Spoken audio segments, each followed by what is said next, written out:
Would you like to see Grey Atkins return one day? The answer's no. No, if it's in 10 years, maybe. But after the 3-year reign of terror and the fucking unbelievably long-winded, convoluted, am I a domestic abuser? Am I a serial killer? Just kidding, I'm both at the same time. Grey Atkins can take a nice little rest in jail for however long. I don't mind bringing him back eventually. But, yeah. He is a character I would have as a one-off. So, like, say Chelsea has to go to prison in, like, 2 years because he's not paying the child, like, fucking children's allowance, as it's called in Ireland. He's not paying the child support, basically. You could have him in a scene be like, well, fuck you, what should I pay the child support? And then how do you have Chelsea be like, you did kill someone. Because obviously that's what you do when you have a child with a murderer. You just go up to him and go, not going to pay me? You did kill someone. You did take an innocent life, you fucker. You did take an innocent life. Yeah. And just guilt them into giving you money. Always works. But would I like to see Grey Atkins return? I made the theory, and it's not going to happen.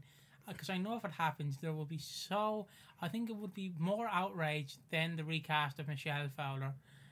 I jokingly said I'd love if the man Teddy is hiding from is Grey Atkins, and Grey Atkins is somehow a Mitchell brother or part of the family. It would completely ruin everything.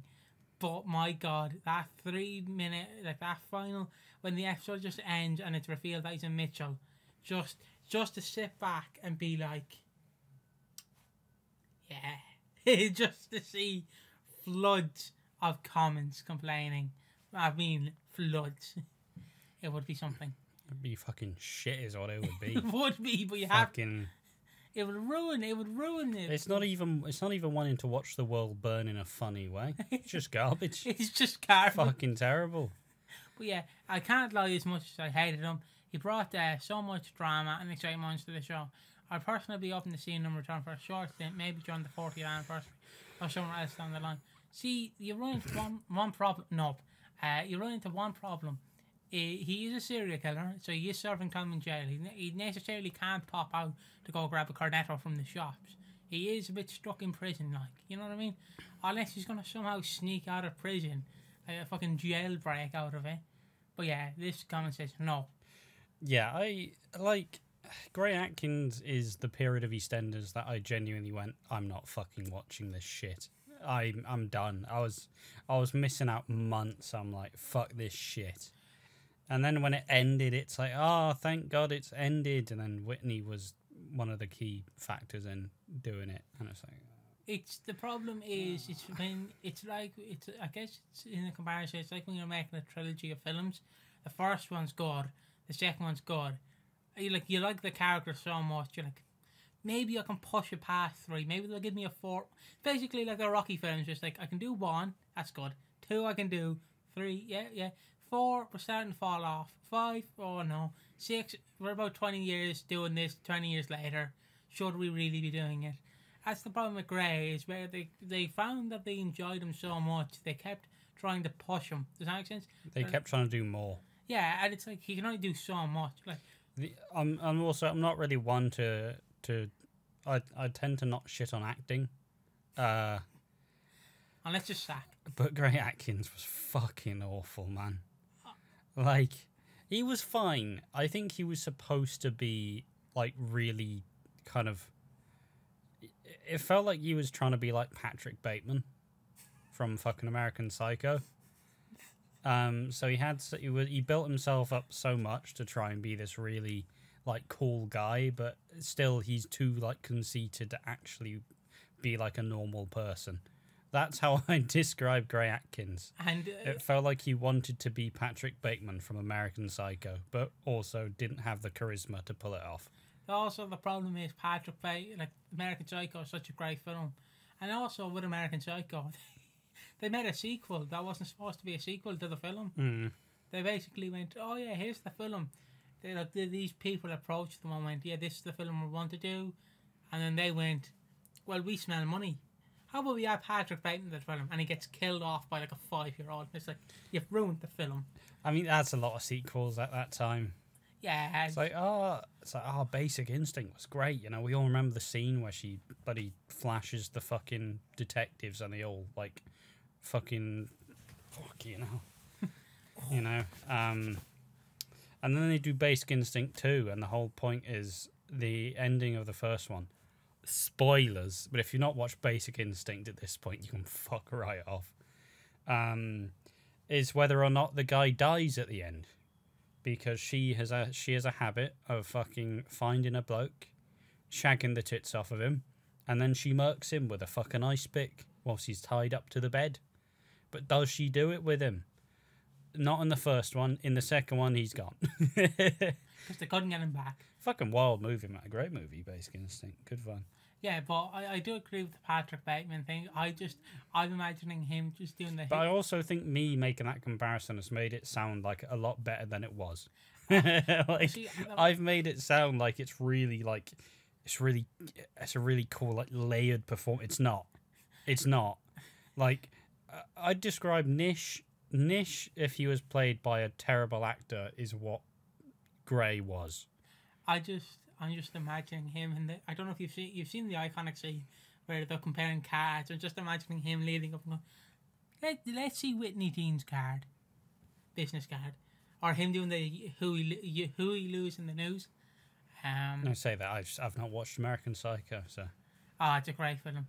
I always confused Patrick Bateman for like the Christian Bale, so I always thought his actual name was Patrick Bateman, not Christian Bale. There you go. But yeah, reading on from this, I didn't really like his act. I didn't really think his acting was very good at all, to be honest. This at all. He's doing triple life sentence. October return, but the only chance we get is a short prison story with another character. I mean, it's not the character that brought the drama. It's the writing. If they want to create the same level of drama they could with any character, they're just not doing it exactly. As a character roaming freely on the streets, not at all. The severity of his crimes were too bad to entitle him to freedom. Yeah. I would have really liked if I've seen his trial and sentencing, because his character was a solicitor, so him having his day in court would have been fitting. Yeah, it'd be interesting. Hopefully there is always scope for appeal that could be possible. My ultimate wish would be that a short stint whereby he ends up being moved into a different prison. He gets taken into his new cell, walks into his new cellmate. It's Lucas, his ex-father-in-law and grandfather to his youngest child. Lucas, knowing the distress that Chelsea has experienced with Grey, sometimes trying to contact her, decides to do the only act of love he can do by protecting his daughter and godson. Grey is his victim and is no longer with us, I'll assume.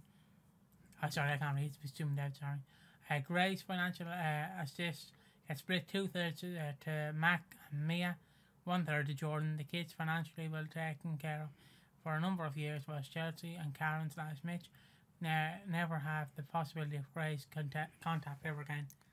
I don't mind that. I think I wouldn't mind if there was like a little prison break type thing. Like, if we're doing that sort of thing, why don't we have, like, he's being transported to a different prison, he escapes, he tries to go find Jordan, for example, causes a big fuck-off scene, probably ends up dying as a result, you know, probably ends up trying to kidnap Jordan, but someone intervenes and he dies. But, like, it would be interesting, like week or, like, month or so if they went, alright, Grey's out. I've no problem with Grey coming back, but I don't want him to be a permanent fixture, if that makes sense. Yeah, it would only be a short stint, in my opinion. Like, my problem I've run into is he can't, realistically, I'm looking at this as a real world event. There is no way that a triple killer can get, like, bail easily, like parole easily, unless he does some fuckery by pulling rabbits out of his arsehole and, like, shows, like, the judge that he has changed. But we know most serial killers don't change; they stay the same. Thank you. Yeah. And that's my thought. It's just I wouldn't mind it, but you'd have to escape and then be caught again. Like, you could recreate that Bradley scene where he's on the roof, running from the police because they're trying to arrest him. He's potentially killed someone else, but then it's revealed he didn't. 6 on legs. He could return any time.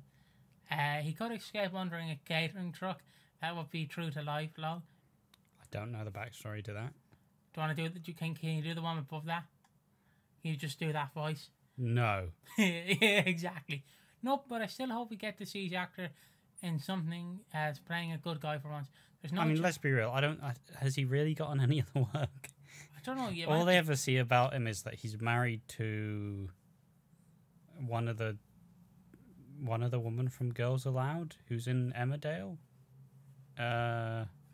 We know where he's going next. Fucking Emmerdale. Well, they teased it. There's like, bloody hell, he might show up. Yeah, he is married to Kim. He's not married to Kimberly Walsh. He's married to Amy Walsh, who is an actress, but is the sister of Kimberly Walsh of Girls Aloud. There we are. Oh, fucking hell. Yeah, has he actually been in much ever since? No, he's not. He's done fuck all since. Let's be honest. He's been on Loose Women and The One Show. That's all he's been on. Yeah, that's not acting gigs. That's just fucking TV appearances because he is now in the media. You know. Yeah, true. There's no, but I've like, yeah, I've seen that. There's no other chance than a stint like Lucas. Yeah. Also, at the end of the day, you don't really. If you bring him back, you can only bring him back for such a small period of time because he killed 3 people. Yeah. No, terrible actor. My family and I couldn't wait to see him go. Now we feel the same about Reese again because of the poor acting. I disagree. I think Reese's actor's actually quite good. Johnny Freeman, like, he is very good at his role. Like, just, if you want to see how good an actor he is, like, just look up what he does other than this. Because him in interviews, nothing like Reese at all. I think he was one of the people in that, like, BBC show, where, like, with their fucking characters. What the fuck are they called? I don't watch kid shows. It was like high school or something. It was a very good show. Like, I think one of the characters had a green shirt with hair and glasses, no eyes. It was like a little turtleneck. He wasn't very iconic or cool, so nothing special about him. Purely for the eye candy. He is a sexy man. He is a sexy man, but he is a fictional serial killer. Like, you do know that. Yeah, like. But he is fictional though. Your Honor. No, I can't make that joke. Never mind. Yeah, fair enough. All the other comments are pretty much them going. No. He is sexy though. He is a very attractive man. Fair play. But yeah, I mean, somewhat actually a genuine fucking result. Honestly, everybody going no. Maybe if they do it for like a week max, but anything other than that's too much. Yeah, no, sound is interesting little conversation. Would you like to see Gray Atkins return one day? Yeah. Not really, but I wouldn't mind it if it's done well, if it's executed well. But I think that Gray, just like that era of EastEnders, will be put very cleanly in the past and not really revisited. Notice how most of the characters introduced in that time are all fucking gone. There may be some exceptions, but I highly doubt it. Notice how a lot of the characters who fucked off or were introduced, yeah, all of them just never to be seen again. It wasn't a great time in the show. And it's a weird thing because usually when there's a serial killer, there's usually like a really big intrigue because there's a, when the soap gets a bit darker because they're then doing like, oh, fucking serial killer, fucking hell. When there's the actual like crime aspect, like, oh, fucking hell, someone's dying because the stakes suddenly go so much higher. This might seem like an out there question, but in soap, has there ever been a serial killer who eats the people? Or is that too dark to show on a TV? There's never been a cannibal serial killer. When are we introducing that, lads? But yeah, it's a cool little one. It is a interesting story, but as said before, Gray's nobody's favourite character. Even it was only the fucking executive producers at the time who loved them so much. Thanks for watching the video. Join us in the next one. See you then. Bye bye.